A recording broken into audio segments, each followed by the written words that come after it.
Magandang gabi. Welcome sa Pampatulog Stories. Handa ka na bang magpahinga? Ngayong gabi, samahan ninyo ako sa isang payapang paglalakbay tungo sa baryo, kung saan nakatira ang isang batang sapatero na may simpleng tindahan at pusong puno ng kabutihan. Sa bawat tahi ng sinulid, sa bawat hampas ng kanyang maliit na martilyo, natutunan niyang hindi lang sapatos ang inaayos, kundi pati ang mga pangarap at pag-asa ng mga taong nakapaligid sa kanya. Kaya't humiga na, ipikit ang mga mata, at hayaang dalhin ka ng munting kwento na ito sa isang tahimik at nakakaantok na gabi. Ito ang kwento ni Ang Munting Sapatero. Sa isang maliit na baryo na laging amoy bagong giling na kape tuwing umaga, may nakatirang batang sapatero na ang pangalan ay Thomas. Bata pa lamang siya, ay mahilig na siyang maglaro ng mga lumang tsinelas at sapatos na naiwan ng kaniyang ama. Madalas niyang sabihin, kung ang sapatos ay marunong magsalita, siguradong marami silang ikukwento tungkol sa mga lakad ng tao. Kaya't hindi na nakapagtataka kung bakit, kahit maliit pa ang kanyang tindahan, ay masigla itong pinapasok ng sino mang nangangailangan ng ayos sa kanilang sapin sa paa. Ang tindahan ni Thomas ay hindi kalakihan. Isa lamang itong maliit na kubo na yari sa kahoy, may bubong na pawid, at may nakasabit na lumang karatula na halos mabura na ang sulat. Ang nakalagay doon ay, Tomas, Sapatero. Kahit butas lang ang butas, aayusin ko. Maraming dumaraan ang napapangiti kapag nababasa ang karatula. Minsan, may nagtatanong pa, anong ibig sabihin ng butas lang ang butas? Ngumingiti lang si Tomas at sagot niya, basta butas. Kahit anong klase ng butas, sapatos o tsinelas, kaya kong ayusin. Sa loob ng paggawaan, makikita ang kanyang mga gamit. Nandun ang makinang medyo kalawangin na kung minsan ay ayaw gumana kapag hindi niya pinapalo ng kaunti. May gunting siyang luma na para bang ayaw ng kumagat sa balat ng katad. Meron din siyang martilyo, maliit lang, pero puno ng bakas ng sipag at tiyaga. Ang amoy ng pandikit at balat ng sapatos ay palaging nakahalo sa hangin, kaya't kahit ang mga dumadaan ay natutokso ring sumilip. Ngunit ang tunay na kayamanan ni Thomas ay hindi ang kanyang mga gamit, kundi ang kanyang ngiti.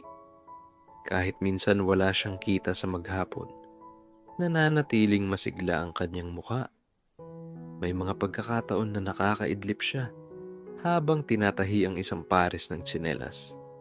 At kapag biglang tumusok ang karayom sa daliri niya, mapapatalon siya ng bahagya, sabay tawa. Aray! Ayan na naman, Thomas. Para kang tinutusok ng kapalaran. May mga kapitbahay na dumadaan at napapailing na lang. Si Thomas talaga, kahit nasasaktan na, tatawa pa rin, wika ng isang matandang babae. Ngunit iyon ang likas sa kanya. Hindi niya basta-basta dinidibdib ang hirap. Para sa kanya, lahat ng bagay ay may magaan na paraan para tingnan. Minsan, may batang dumaan at sumilip. Kuya Thomas, gumagawa ka na naman ng sapatos? Ngumiti siya at sagot, hindi, bata. Gumagawa ako ng mga pangarap na pwedeng lakaran. Napahalakhak ang bata. Hindi masyadong naintindihan ang sinabi. Pero natuwa sa tono ni Thomas. Kung titingnan mo si Thomas, ordinaryo lamang siyang bata. Manipis ang kanyang katawan, medyo magulo ang buhok, at palaging may mantsa ng pandikit sa pisngi o braso. Pero sa bawat tusok ng karayom, bawat tahi ng sinulid, at bawat hampas ng martilyo, may kasama itong pag-asa. Hindi man siya kasing yaman ng iba, naniniwala siya na balang araw, ang kanyang munting paggawaan ay magiging mas malaking tindahan. Pero sa ngayon, kontento na siyang mag-ayos, ng kahit isang pares ng tsinelas o sapatos sa isang araw. Tuwing gabi, bago isara ang kanyang tindahan, madalas siyang nakaupo sa harap ng pintuan. Tinitingnan niya ang mga sapatos na natapos niyang ayusin. Minsan may sirang tsinelas na naging parang bago. Minsan naman, may sapatos na halos ayaw ng mabuhay. Pero nabigyan pa niya ng isa pang pagkakataon. At sa isip-isip niya, siguro, gaya ng mga sapatos, ganoon din ang tao. Kahit sugatan, kahit pagod, pwede pa ring ayusin. Basta't may tiyaga at malasakit. At bago tuluyang pumikit sa banig tuwing gabi, binubulong niya ang isang maliit na dasal. Sana bukas, may dumating na bagong pares ng sapatos. At sana, may dumating ding bagong ngiti na pwede kong ibahagi. At sa katahimikan ng gabi, ang paggawa ng munting sapatero ay tila humihinga rin, naghahanda sa panibagong araw ng pagtatahi, pag-aayos, at pagtuturo ng kabutihan sa pamamagitan ng maliliit na hakbang. Kinabukasan, maagang nagising si Thomas. Habang sumisilip ang unang sinag ng araw sa kanyang maliit na bintana, dinig niya ang tilaok ng mga manok at ang kaluskos ng mga taong papunta sa bukid. Humigop muna siya ng salabat bago binuksan ang pinto ng kanyang munting pagawaan. Hindi nagtagal, may dumating na unang kliyente. Isang magsasaka na si Mang Teban. Bitbit nito ang bota na parang dinaanan na ng bagyo at baha. Halos mabutas na ang talampakan at may nakasingit pang mga tuyong putik. Aba, Mang Teban, bati ni Tomas. Parang nakipagsuntukan ng bota mo. Napakamot ng ulo ang magsasaka. Tomas, sa dami ng iniikutan kong palayan at damo, halos lumaban na itong bota ko. Pakiusap, ayusin mo pa. Kahit isang linggo na lang tumagal. Ngumiti si Thomas at sinuri ang bota. Naku, Mang Teban, parang gusto na nitong magretiro. Pero sige, gagawan ko ng paraan. Habang inaayos ni Tomas, napangiti siya. Minsan talaga, parang tao rin ang sapatos kapag pagod na. Kailangan din ng pahinga. Pero gaya ng sabi ni Mang Teban, kailangang tumagal kahit papaano. Kaya tinahi niya ng maingat. Pinatibay ang talampakan at nilagyan pa ng dagdag na pandikit. Parang bagong kasal ulit, Tomas. Biro ni Mang Teban pagkakita sa inayos na bota. Sana ganito rin katibay ang tuhod ko. Mang Teban, tugon ni Thomas, kung pwede ko lang tahiin ang tuhod nyo. Ginawa ko na rin. Parehong natawa ang dalawa at umuwi ang magsasaka na may magaan na hakbang. Makalipas ang ilang oras, dumating naman ang isang guro, si Ginang Ramirez. Bitbit niya ang kanyang lumang sapatos na itim. Tomas, wika niya, paborito ko itong sapatos na ito. Hindi ko kayang itapon, kahit pudpud na. Pwede mo bang ayusin? Sinilip ni Tomas ang sapatos. Maayos pa naman, pero halatang matanda na. Opo, ma'am. Pero kailangan na yung tanggapin. Baka hindi na ito kasing kinang ng bago. Nagbiro si Ginang Ramirez. Basta huwag lang kasing dulas ng sahig ng classroom. Ayoko nang madapa sa harap ng mga estudyante. Habang inaayos ni Tomas, naisip niya kung gaano kahalaga ang mga sapatos. Hindi lang ito simpleng gamit. Kasama ito sa mga alaala. Kung minsan, ang isang lumang pares ay parang kaibigan. Hindi mo kayang iwanan kahit may kapalit na mas bago. Nang matapos niya, ngumiti si Thomas. Ma'am, eto na. Hindi na madudulas. Kung madapa man kayo, baka sa pilitan na. Natawa si Ginang Ramirez at iniabot ang bayad. Salamat, Thomas.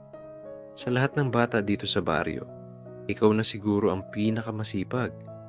Hapon na nang may dumating pang isa. Isang batang lalaki na sinilo. Bitbit nito ang tsinelas na halos pira-piraso na. Kuya Thomas, sabi ng bata, Pwede mo bang ayusin ito? Pero kung pwede, sana gawin mong sapatos na lumilipad. Napahalakhak si Tomas. Lumilipad? Aba, mahirap yata yun. Hindi ako salamangkero. Pero baka kaya mo. Pilit ni Nilo. Ikaw na ang pinakamagaling na sapatero dito. Napakamot ng ulo si Tomas. Sige, gagawin kong matibay ang tsinelas mo. Pero kung sakaling lumipad, tandaan mong bumalik ka agad dito at ibahagi ang sikreto. Habang tinatahi niya, pinagmamasdan niya ang masiglang mukha ng bata at sa kanyang puso, kahit simpleng tsinelas lang ang hawak niya, parang isang mahalagang kayamanan ang ginagawa niya sapagkat alam niyang ang bawat hakbang ng bata ay may kasamang pangarap at kasiglahan. Nang maibalik niya ang inayos na tsinelas, ngumiti siya. Ayan, matibay na. Pwede nang panghabulan ng mga kaibigan. Pero lumipad? Baka sa panaginip. Natawa si Nilo at mabilis na tumakbo palabas. Sabay sigaw, "Salamat Kuya Tomas." Sa maghapon na iyon, 3 iba't ibang sapatos at tsinelas ang dumaan sa kanyang kamay. Isang bota ng magsasaka, sapatos ng guro, at tsinelas ng bata. At bawat isa, may kasamang kwento, may kasamang alaala, at may kasamang munting pangarap. Habang pinupunasan niya ang pawis sa noo, naisip niya, nakakatuwa rin. Hindi lang pala sapatos ang inaayos ko, kundi pati mga paa ng tao patungo sa kanilang lakad sa buhay. At bago niya isara ang paggawaan, tumingin siya sa mga gamit niyang nakakalat. Martilyo, karayom, sinulid. Sa isip niya, minsan siguro, kung may sapatos na kayang magpahaba ng tulog, ako na ang unang gagamit. Sabay na pangiti at dahan-dahang isinara ang tindahan. Isang gabi, matapos ang mahabang araw ng pagtatahi at pag-aayos ng mga sirang sapatos, nakaupo si Tomas sa labas ng kanyang munting pagawaan. Pinagmamasdan niya ang mga bituin na tila kumikindat sa katahimikan ng langit. Sa baryo, bihirang-bihira ang ingay kapag gabi, maliban sa huni ng mga kuliglig at paminsang pag-ungol ng baka sa di kalayuan. Habang nakahawak sa kanyang tasa ng malamig na salabat, narinig niya ang mahinang yabag. Nang una, inisip niyang baka isa lang itong aso o baka naglalakad na kalabaw. Ngunit nang tumingin siya, isang matandang lalaki ang nakita niyang dahan-dahang lumalapit. Ang matanda ay may suot na kupas na barong, may hawak na baston na yari sa kahoy, at may daladalang lumang sapatos na halos hindi na maipinta ang itsura. Ang sapatos ay butas-butas, parang dinaanan ng daang taon, at ang mga tahi nito ay halos kumakalas na.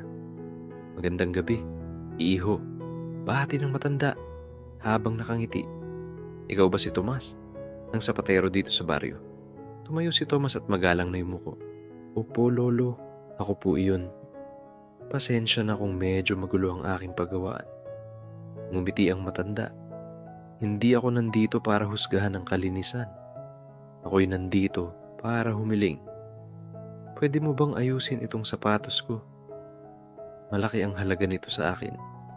Kinuha ni Tomas ang sapatos. Nang hawakan niya ito, tila may kakaibang pakiramdam. Mabigat ito kahit na sira-sira na. At ang balat, kahit kupas, ay parang may buhay.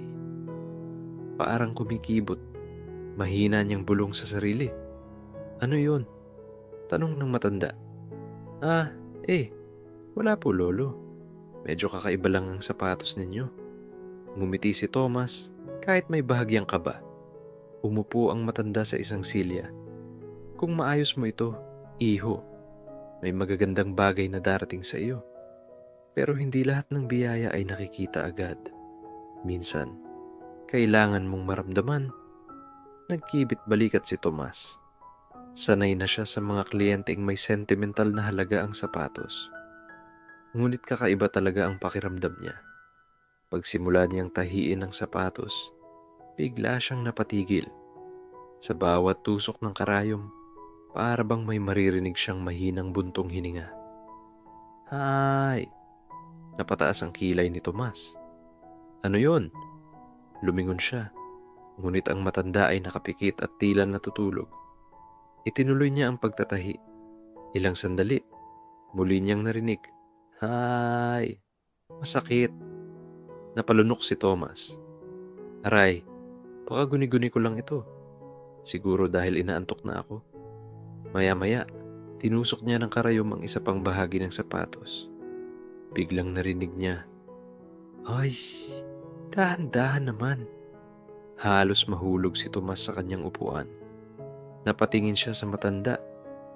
Ngunit ang matanda, mahimbing na nakatulog at bahagyang humihilik. Sandali lang, bulong ni Tomas. Nag-uusap ba ang sapatos na ito? Pinisil niya ang sapatos. Walang tunog. Tinahi niya ulit. Aray! Napahinto siya. Naku po, totoo nga. Buhay ang sapatos. Hindi alam ni Tomas kung tatawa o matatakot siya. Kaya't nagbiro na lang siya sa sarili. Kung buhay ka nga, pasensya na. Hindi ako doktor, sapatero lang. Kaya't tahiin mo na lang ang sugat mo.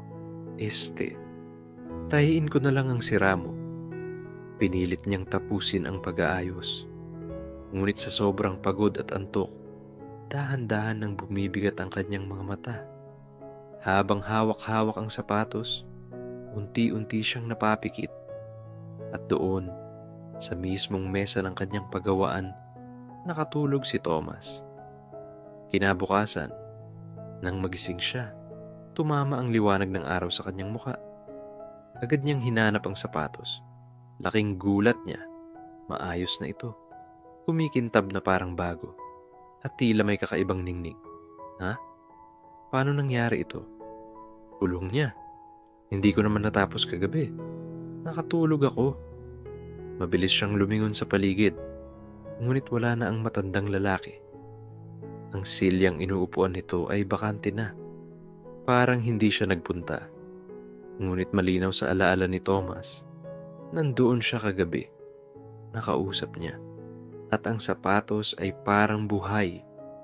Dinala niya ang sapatos sa pintuan at pinagmasdan sa liwanag ng araw. Ang balat nito ay kumikislap na tila bagong gawa.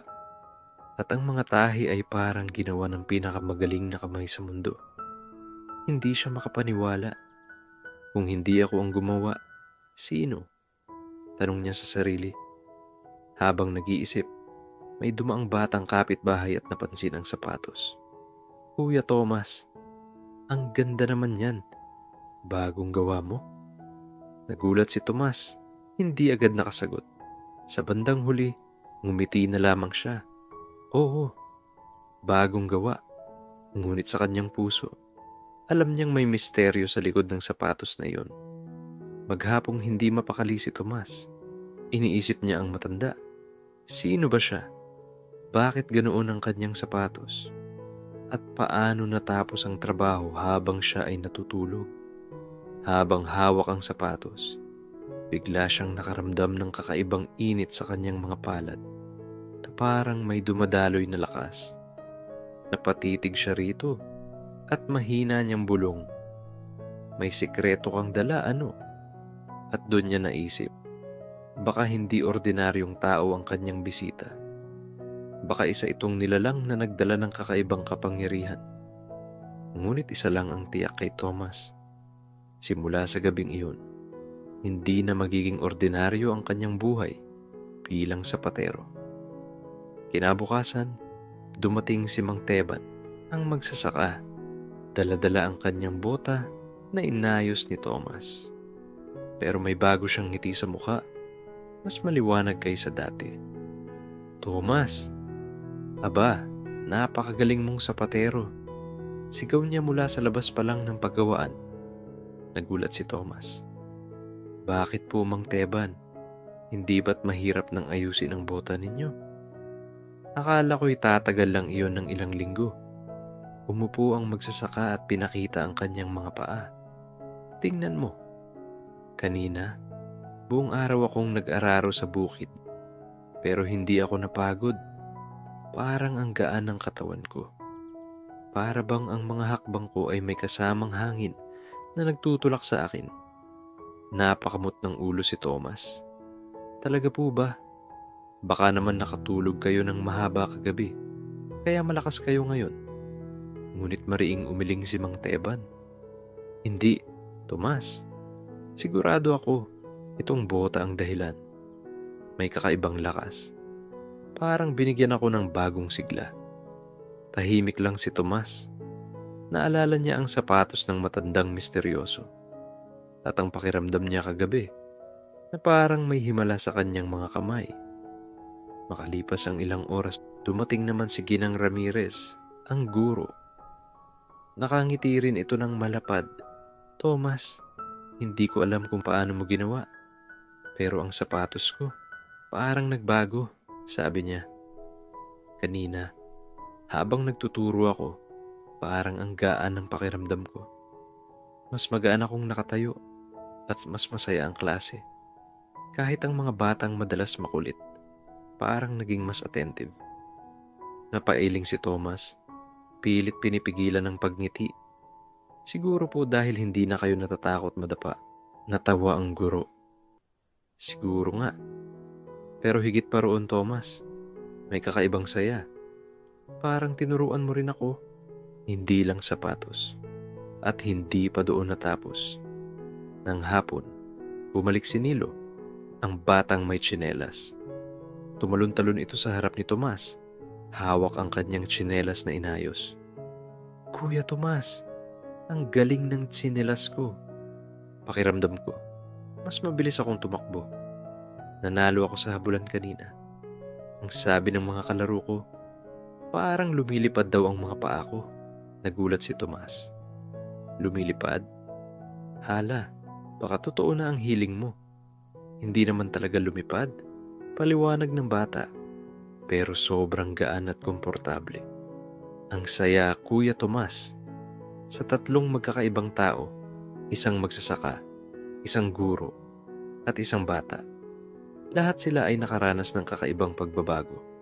Matapos ayusin ni Tomas ang kanilang sapatos o tsinelas.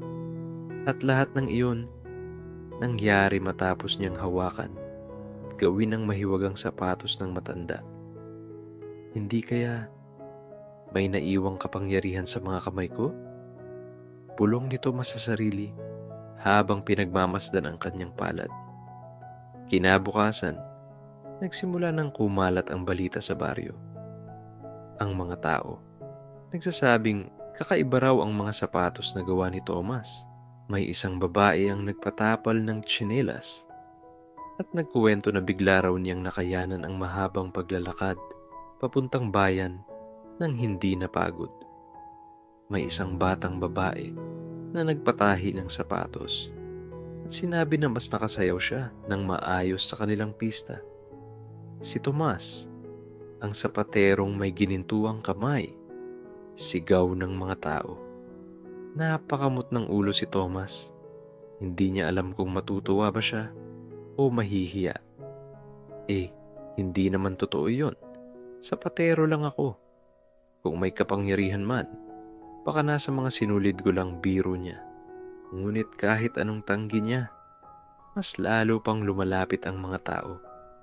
Halos araw-araw, may pumupunta para ipagawa ang kanilang mga sirang sapatos. At habang dumarami ang inaayos ni Tomas, mas dumarami rin ang ngiti at kasiyahan sa baryo. Isang araw, isang binatang kapitbahay ang dumating at nagbiro. Tomas, pwede mo bang ayusin ang sapatos ko para tumigil na sa kakadaldal ang aking nanay? Napahalakak si Tomas. Aba, hindi ako mangkukulam. Sapatero lang ako. Kung gusto mong manahimik ang nanay mo, ikaw na lang ang bumili ng koton at ipasok sa tenga mo. Nagtawanan ng mga tao. At sa halip na asarin si Tomas, mas lalo siyang minahal ng mga kapitbahay.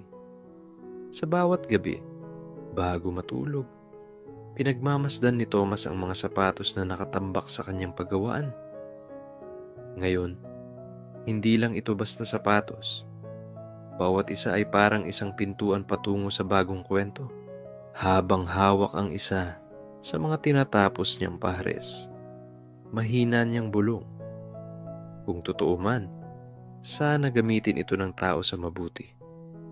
Kasi kung ang sapatos ay pwedeng magdala ng ginhawa, dapat din itong magdala ng kabutihan. At sa katahimikan ng gabi, naramdaman niya ang mainit na simoy ng hangin. Parang may sagot mula sa di nakikitang kaibigan.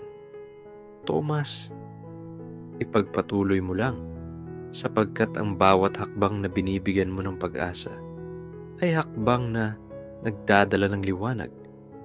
Sa paglipas ng mga araw, mas lalo pang nakilala si Tomas. Ngunit sa kabila ng papuri at pasasalamat ng mga tao, nanatili siyang mapagpakumbaba. Kung ako'y may kakaibang kakayahan, siguro ito'y regalo lang. At kung regalo man ito, hindi ko dapat ipagyabang. Dapat kong ibahagi. Bulong niya tuwing gabi bago pumikit. At sa kanyang panaginip, madalas bumabalik ang imahe ng matandang misteryosong lalaki. Hindi ito nagsasalita ng mahaba, ngunit lagi nitong inuulit. Ang sapatero, hindi lang nag-aayos ng paa, inaayos din niya ang lakad ng tao sa buhay. At bawat paggising ni Tomas, mas lalo siyang nagiging determinado na ipagpatuloy ang kanyang munting gawain. Hindi lang para kumita, kundi para makapagbigay ng ligaya, pag-asa, at kabutihan sa bawat hakbang ng kanyang mga kapitbahay. Kinabukasan, muling bumalik si Tomas sa kanyang maliit na paggawaan. Ngunit iba na ang kanyang pakiramdam. Parang mas magaan ang hangin, mas maliwanag ang araw, at mas malakas ang kanyang loob. Hindi niya makalimutan ang mga nakaraang gabi, ang misteryosong matandang bumisita, ang mahiwagang kwento tungkol sa sapatos ng pag-asa, at ang biglang pagsulpot ng maraming tao sa kanyang tindahan. Ang lahat ng iyon, bagamat tila panaginip lamang, ay nagbigay sa kanya ng bagong sigla. Habang nakaupo siya at muling tinatahi ang isang luma at punit na tsinelas, nag-isip siya, ano nga ba talaga ang halaga ng lahat ng ito? Bakit parang bawat sapatos na inaayos ko ay hindi lang basta sapatos? Napangiti siya at muling sumagi sa isip ang sinabi ng matanda. Bawat hakbang ng tao ay may kwento, at ang sapatos ang tahimik na saksi nito. Maya-maya, tumating ang tatlong bata.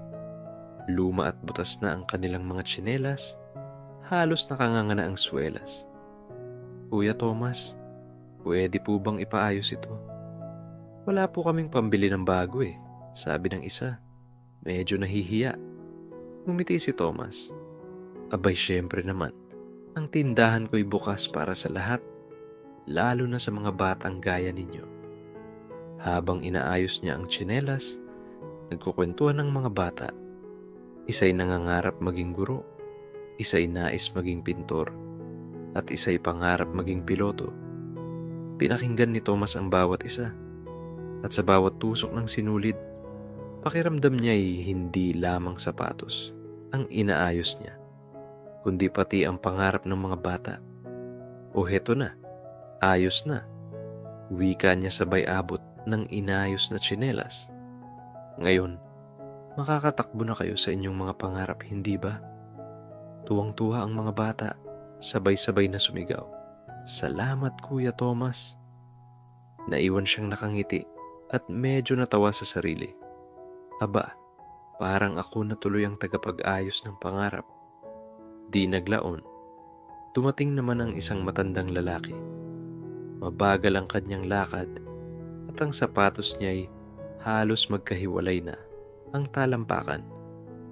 Umupo siya sa maliit na silya at mahinang nagsabi, "Binata, pwede mo pa bang ayusin ito? Matagal na sa akin ang sapatos na ito.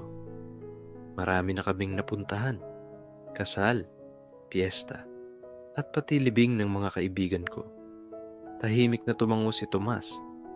Habang inaayos niya ang sapatos, ramdam niya ang bigat ng mga kwento na dala ng matanda. Hindi na iyon basta piraso ng balat at sinulid. Isa na itong talaan ng alaala. Nang matapos niya ang pagkukumpuni, mahigpit na hinawakan ng matanda ang sapatos. Maraming salamat, iho. Akala ko'y wala na itong pag-asa. Pero gaya ng tao, basta may malasakit, pwede pa ring magpatuloy. Tumango si Tomas at sa kanyang puso, mas tumibay ang paniniwala na ang kanyang maliit na trabaho ay may malaking kahulugan. Dumating ang araw ng piyesta sa baryo. Maraming tao ang nagtipon-tipon sa plaza. May sayawan, palaro, at kantahan. Ngunit ang pinaka-espesyal, ayon sa mga tao, ay ang munting palabas tungkol sa sapatero ng baryo. Nagulat si Tomas nang makita niyang ginawan siya ng mga bata ng maliit na dula. Ginampanan nila ang araw-araw niyang gawain, ang pagtatahi, ang pagtawa kahit tinutusok ng karayom, at ang pagbibigay ng ngiti sa mga dumadaan. At sa dulo ng palabas, sabay-sabay silang sumigaw. Ang sapatos ay hindi lang panglakad. Ito'y paalala ng pag-asa. Salamat, Tomas, sa pagtuturo sa amin yan. Namula ang pisngi ni Tomas, sabay tawa. Ay nako, kung alam ko lang na ako'y magiging bida, sana nagsuklay man lang ako. Ang mga tao'y nagtawanan at mas lalo siyang hinangaan sa kanyang kababaang loob.